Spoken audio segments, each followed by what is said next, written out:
Assalamualaikum warahmatullahi wabarakatuh. Halo teman-teman semua. Apa kabar di hari yang kesekian kerja di rumah? Tapi nggak semua deh ya. Beberapa teman-teman saya kemarin cerita bahwa mereka tetap harus kantor gitu, karena kondisinya memang tidak mungkin untuk ngantor dari rumah gitu. Dan juga ada kondisi ya paling nggak shift-shiftan lah kerjanya begitu ya. Tapi anyway, satu hal yang pasti adalah kita sekarang ada di kondisi harus bekerja remote kebanyakan gitu. Sehingga salah satu isu yang muncul kemarin di video sebelumnya adalah, selain soal kecemasan ya, adalah soal adanya crisis of trust. Krisis kepercayaan, terutama mungkin dari para leader kepada tim membernya. Gitu. Jadi kalau kebetulan kita punya tim member yang sangat mandiri, sudah sinergis, udah biasa kerja, ya ini udah minggu sekian udah nemu polanya, it's good. Nah, tapi bagi yang belum, yuk kita diskusikan kira-kira apa sebenarnya yang bisa kita lakukan untuk meningkatkan trust antara kita dengan tim member kita. Yes, oke. Pertama, ada buku bagus judulnya The Speed of Trust yang ditulis oleh Pak Stephen M.R. Covey. Ini salah satu anak dari Pak Stephen Covey ya. Nah, beliau mempakar trust, mendalami khusus tentang trust. Nah, bukunya itu membahas bahwa trust itu ternyata ada wave-nya, impact-nya sampai ke society. Nah, tapi dari semua wave itu, yang paling core itu sebenarnya ada dua at least, menurut saya ya. Dan ini terutama relevan buat kita yang sedang remote work ya. Yang pertama adalah trust yang disebut sebagai self trust, yaitu kepercayaan terhadap diri, atau dengan bahasa yang lain, kelayakan diri kita untuk dipercaya. Nah, trust yang kedua, wave yang kedua adalah relationship trust atau kepercayaan antar manusia. Nah, beliau mengumpamakan trust sebagai wave, gelombang, karena gelombang itu dari satu titik akan menyebar ke yang lain gitu ya. Nah, hubungan kita dengan member kita tentunya urusannya relationship trust.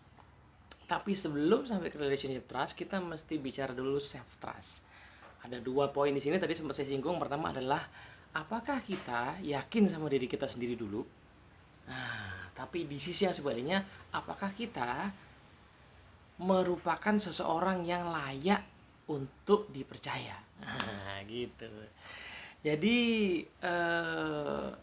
self trust ini jadi krusial. Karena kalau kita sendiri punya kecurigaan terhadap orang lain, kita sendiri orangnya tidak punya omongan yang bisa dipegang, maka orang akan susah untuk percaya. Relationship trust nggak akan pernah jalan. Gitu. Nah, padahal relationship trust ini sendiri itu nanti akan menentukan speed dalam bekerja. Jadi ada rumusnya tuh ya. Kalau trustnya tinggi, maka speed juga akan makin cepat kerjanya. Tapi begitu trustnya turun, maka speed akan makin lambat. Nah, tidak sampai situ, tapi juga sampai ke cost. Begitu trust tinggi, maka cost akan turun. Ya, tapi begitu trustnya rendah, cost juga akan naik karena biaya untuk memagari segala sesuatunya jadi meningkat. Nah, self trust itu adalah kelayakan kita untuk dipercaya. Yang intinya ada 4. Kita sebagai leader mesti membangun 4 ini supaya kita layak dipercaya oleh tim member kita. Yang pertama adalah yang disebut sebagai integrity. Nah, jadi apakah omongan kita sama tindakan kita itu selaras apa tidak? Kalau kita ngomong A, maka kita lakukan A. Kita ngomong B, maka kita lakukan B. Nah, itu yang disebut sebagai integrity. Yang kedua adalah intent alias niat kita. Meskipun orang melihat perilaku kita yang kelihatan oleh mata atau yang terdengar oleh telinga, tetapi yang terasa oleh mereka adalah intention. Nah, betul, kadang-kadang intention bisa disalahpahami, tapi lebih parah lagi kalau intentionnya memang sudah salah sejak awal.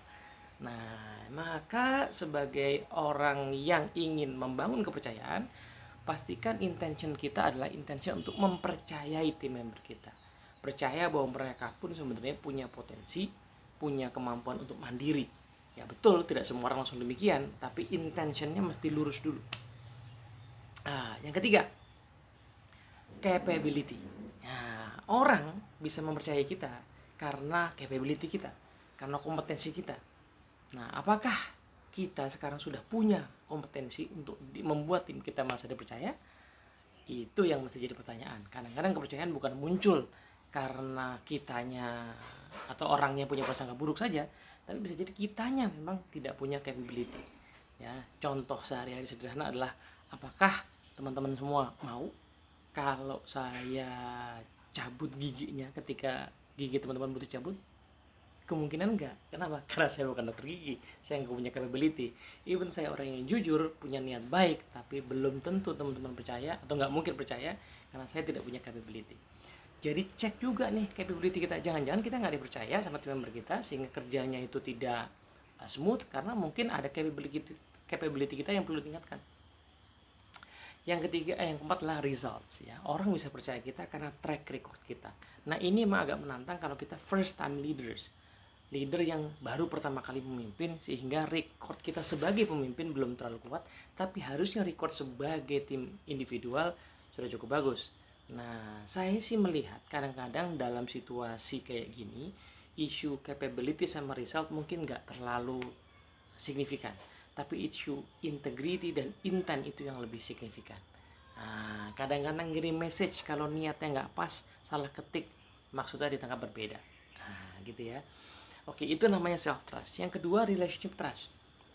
Dalam relationship trust ada perilaku-perilaku yang ternyata menimbulkan trust tinggi, sementara ada perilaku-perilaku yang menimbulkan trust rendah. Karena trust itu diumpamakan seperti rekening bank. Rekening bank itu ada setoran, ada tarikan. Nah, kalau kita punya banyak setoran, maka pas kita tarik nggak kerasa. Tapi kalau kita setorannya tipis, saldonya kecil, sedikit, maka pas ada tarikan akan terasa signifikan. Nah, ada perilaku-perilaku, ya, cukup banyak, ada 13 perilaku di buku Speed of Trust itu, yang kalau kita lakukan dengan tepat di situasi yang tepat, itu akan menambah setoran di relationship trust. Contoh misalnya, listen first, memahami, mendengar lebih dulu. Kalau kita lakukan di momen ketika tim member kita lagi curhat, maka itu akan menjadi setoran yang luar biasa. Nah, sebaliknya ada perilaku namanya talk straight, bicara apa adanya. Nah, ini perilaku yang bagus, tapi kalau dilakukan di momen yang tidak tepat, maka dia akan menjadi tarikan.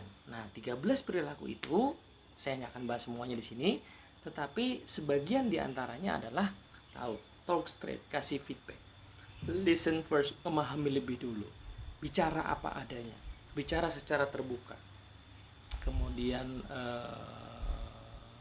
bicara dengan jelas, dengan evidence, ya gitu misalnya. Nah, atau sekedar memberikan apresiasi kecil kepada tim member kita.